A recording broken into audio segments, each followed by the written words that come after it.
Diasco Foot, le miroir du football de la diaspora congolaise.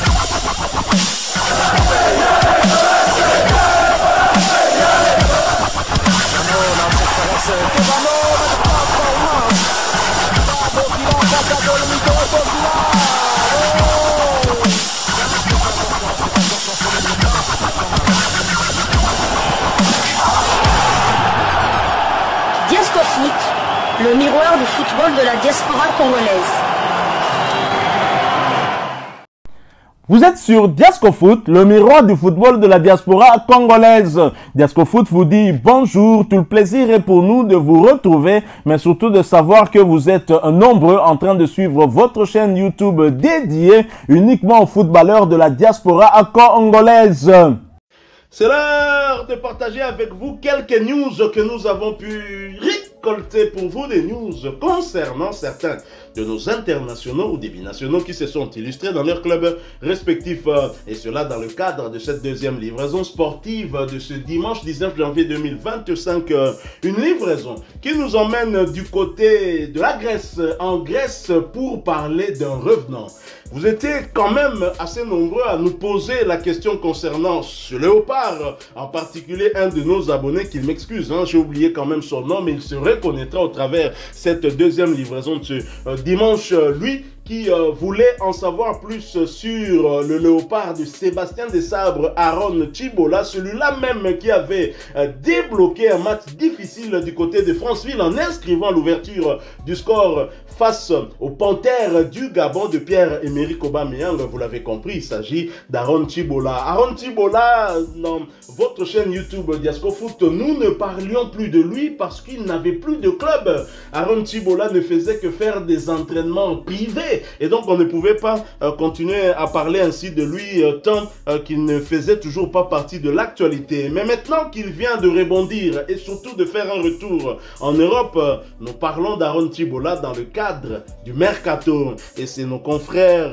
de la RDC bien sûr, hein, Foot RDC, au travers d'un article intitulé Transfert. Aaron Chibola reprend du service qui nous aide justement à partager ensemble avec vous des nouvelles du léopard de la République démocratique du Congo. Aaron Chibola rejoint officiellement la formation de PAS Lamia, équipe évoluant en D1 grec pour les 6 prochains mois jusqu'en juin 2025.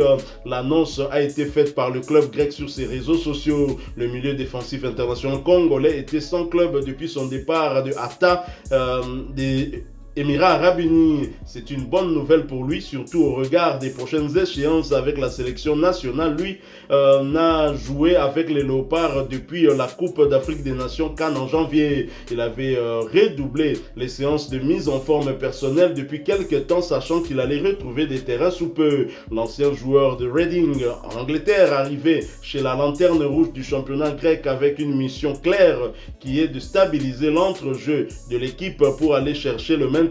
C'est encore possible, mais il leur faudra batailler dur pour arriver à accrocher une place pour la saison prochaine dans l'élite. Aaron Chibola, il fait son retour, mais je suis quand même perplexe, je suis inquiet quand même.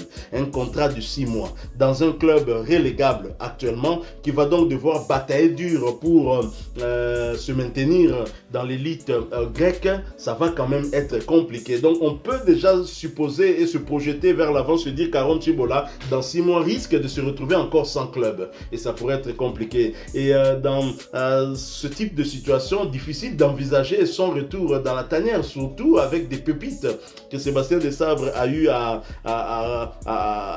convaincre hein, pour renforcer la tanière. Dernièrement, on en a parlé ici, il était encore en Italie pour parler, discuter avec un milieu défensif franco-congolais qui joue en Serie A italienne, première division, même si son club est en difficulté.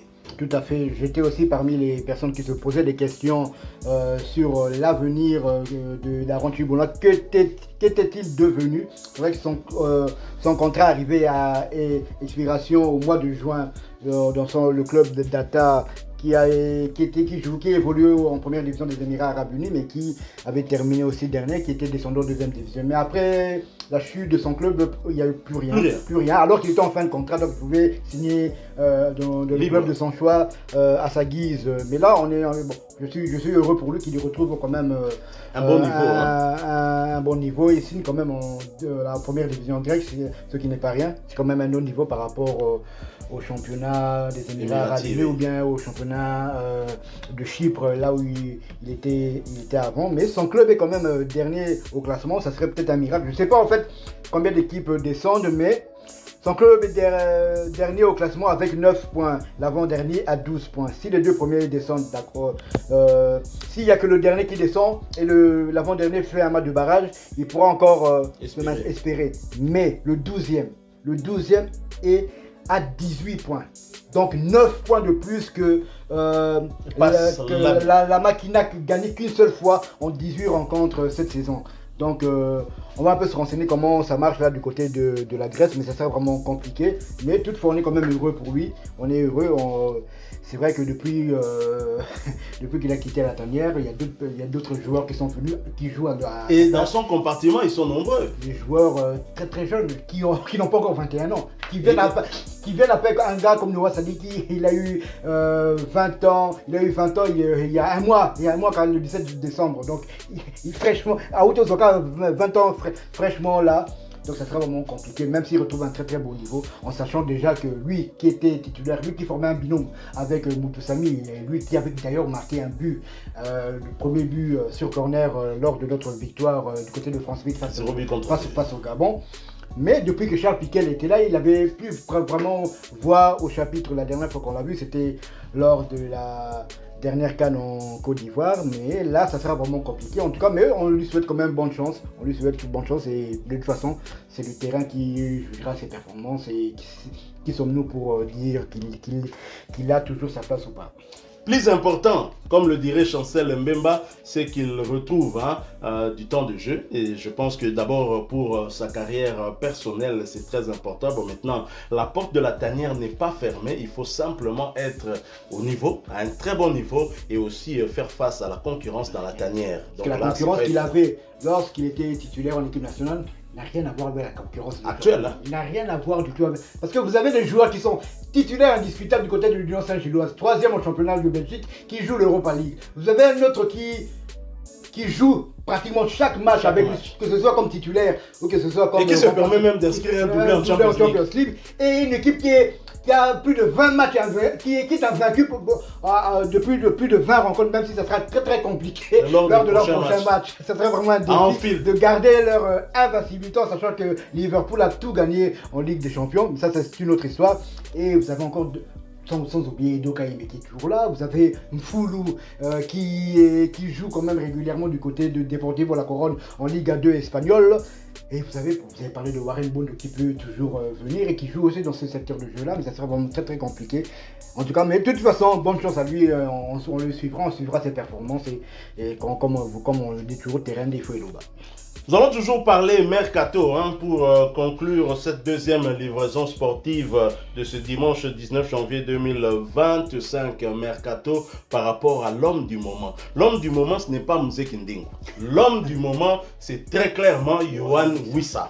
Yohan Wissa, toujours dans le cadre du mercato, l'international congolais cité du côté d'Arsenal pour combler le vide de Gabriel Jesus et de Bukayo Saka. C'est une question que nous sommes en train de se poser. Mais si l'on en croit les médias anglais, Yohan Wissa serait sollicité non seulement par Arsenal, mais par un autre club mythique aussi de l'Angleterre et qui est bien positionné en première ligue cette saison. Je prends l'article du média anglais The Sun intitulé Arsenal cible l'as de Brentford Yohan Wissa pour résoudre les problèmes de l'attaquant, mais fait face à la concurrence de transfert de ses rivaux de première ligue.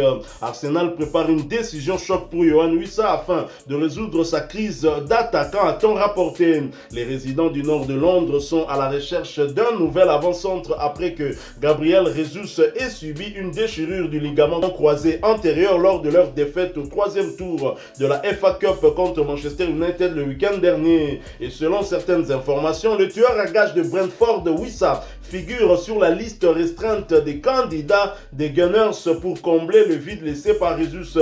De Télégraphe affirme que l'international de la République démocratique du Congo est sur la liste d'Arsenal des attaquants qu'ils envisagent de signer. L'intérêt d'Arsenal pour Wissa n'est pas une surprise puisque la star des Bees est en pleine forme cette saison. Le joueur de 28 ans a trouvé le chemin défilé 12 fois en 22 apparitions, toutes compétitions confondues cette saison, délivrant également des passes décisives. Les attaquants d'Arsenal, Rezus et Kai Havertz, quant à eux, comptent respectivement 7 et 12 buts à leur actif. Le manager des Gunners, Mikel Arteta, pourrait faire face à une concurrence pour avoir des services de Wissa. En effet, Wissa serait sur la liste de Forest comme remplaçant potentiel de Taiwo Awoniyi que West Ham tente d'éloigner du côté de City Ground. Le club de Midland envisagerait sérieusement de le faire perdre à Awoniyi. Donc voilà. Et un autre article toujours d'un autre média, je pense peut-être anglais aussi, goal.com, qui nous parle toujours du potentiel transfert de Wissa, soit du côté d'Arsenal, soit du côté de Forest, mais ici surtout donne le point de vue du manager de Brentford, Franck, qui ne serait peut-être pas d'accord avec toutes ces sollicitations. Je vais donc vous lire cet article intitulé Arsenal et Nottingham Forest se préparent à une bataille choc lors du mercato de janvier pour l'attaquant de Brentford, Yohan Wissa. Arsenal et Nottingham Forest seraient prêts à s'affronter pour l'attaquant de Brentford, Yohan Wissa, en janvier. Ce qui s'est passé, selon de Télégraphe, alors que la fenêtre de transfert de janvier gronde, la forme impressionnante de l'international congolais cette saison, qui comprend 12 buts toutes compétitions confondues, a suscité l'intérêt de plusieurs clubs de première ligue. Forest, actuellement en plein essor sous la direction de Nuno Espirito Santo, envisagerait Wissa comme remplaçant si Taiwo Awoniyi partait en janvier. West Ham serait intéressé par Awoniyi, laissant à Forest un vide potentiel pour combler son attaque.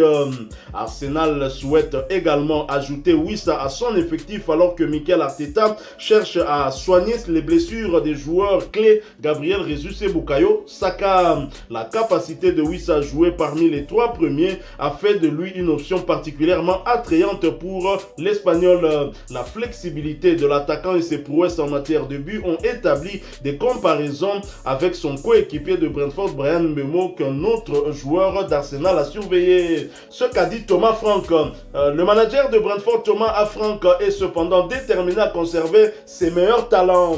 S'adressant à Talksport, Frank a été sans équivoque lorsqu'on lui a demandé si Mbeumo, qui a également impressionné cette saison, pourrait partir en janvier. Non, Frank a immédiatement répondu. Donc c'est très facile de répondre à cette question. Si Mbeumo semble rester sur place, l'avenir de Wissa reste incertain. Brentford aurait évalué Wissa à 50 millions de livres sterling, 61 millions de dollars en novembre, un prix qui reflète son importance croissante pour l'équipe. Wissa est récemment devenu le meilleur buteur de Brentford en première ligue, dépassant Ivan Toney, un attaquant auparavant sur le radar d'Arsenal. Alors qu'Arsenal et Nottingham Forest se disputent la signature de Wissa, la fenêtre de transfert de janvier promet d'être cruciale pour toutes les parties impliquées. Brentford visera à conserver sa star, mais l'attrait d'un transfert vers un club de premier plan pourrait s'avérer tentant pour Wissa. Les Gunners seront de retour en action contre Aston Villa samedi, tandis que Forest accueillera Southampton un jour plus tard en première ligue. Yohan Wissa, qui serait au cœur d'une bataille entre 2 grands clubs d'Angleterre. Nottingham Forest, c'est un club qui a trimé pendant plusieurs années, mais qui a remporté quand même une Champions League. Mais Arsenal aussi, avec 2 cas de blessure. Mais est-ce que ces 2 propositions seraient les meilleures, en tout cas pour Yohan Wissa, sachant que s'il va à Arsenal et qu'il remplace Jesus blessé, mais quand ce dernier reviendra, comment les choses se passeront? Du côté de Nottingham, mais bien évidemment, si leur artificier part à West Ham, Yohan Wissa pourrait avoir sa chance d'être titularisé et de rester dans cette même dynamique. Mais en tous les cas, ce qui m'a plus intéressé dans cet article de goal.com, c'est la valeur marchande de Yohan Wissa. Non, là, c'est 50 millions de livres. Non, mais là, c'est n'importe quoi. Louis Saki était évalué, je pense, auparavant à 25 millions de livres. Ceci reflète vraiment la forme du Congolais actuellement. Tout à fait. Donc, pour moi, personnellement, Gabriel Jesus ou pas, oui, ça, s'il doit signer à Arsenal, qu'il le fasse au mois de juillet, qu'il termine la saison calmement du côté de Brentford. Il a encore des records à battre pour ce club-là. Sur ce club-là, parce qu'on n'en doute pas qu'un joueur comme Bemo aussi quittera. Je pense sincèrement que Brentford perdra son duo magique la saison prochaine. Donc oui, ça termine la saison. Là, il pourra signer calmement dans un club. Arsenal, ce serait vraiment l'idéal. Ce serait vraiment bien pour progresser encore. Progresser encore, même si ça sera le niveau de concurrence ça sera terrible là-bas. On parle de Gabriel Jesus, mais encore un joueur comme Sterling qui est là-bas et qui est quasiment aux oubliettes. Ça sera compliqué. Mais avec la forme qu'il possède actuellement, tout est possible. Mais moi encore personnellement, je préfère encore qu'il termine la saison du côté des Bees. Eux qui font une très très belle saison, surtout à domicile. Ils sont pratiquement intraitables et c'est pas Manchester City et Pep Guardiola qui me contrediront. En le disant, en concluant comme ça, vous pensiez justement à Pep Guardiola qui buva de l'eau lors du deuxième but, hein, mais le premier but déjà il s'était dit mais comment arrêter ce garçon qui a inscrit un but contre moi lors du match aller, qui en a inscrit un autre lors du match retour. Voilà qui met fin à cette deuxième livraison sportive de ce dimanche 19 janvier 2025. Vous l'avez aimé, laissez-nous un maximum de j'aime. Merci de partager avec nous en commentaire votre point de vue. Abonnez-vous sur cette chaîne Diasco Foot parce que nous sommes et restons le miroir du football de la diaspora congolaise. N'oubliez pas d'activer la petite cloche de notification histoire de ne plus rien manquer des prochains sujets que nous allons vous proposer. Encore une fois, merci à vous avec espoir de vous retrouver bientôt dans un autre sujet d'actualité. Mais en attendant, portez-vous bien et Diasco Foot vous dit au revoir.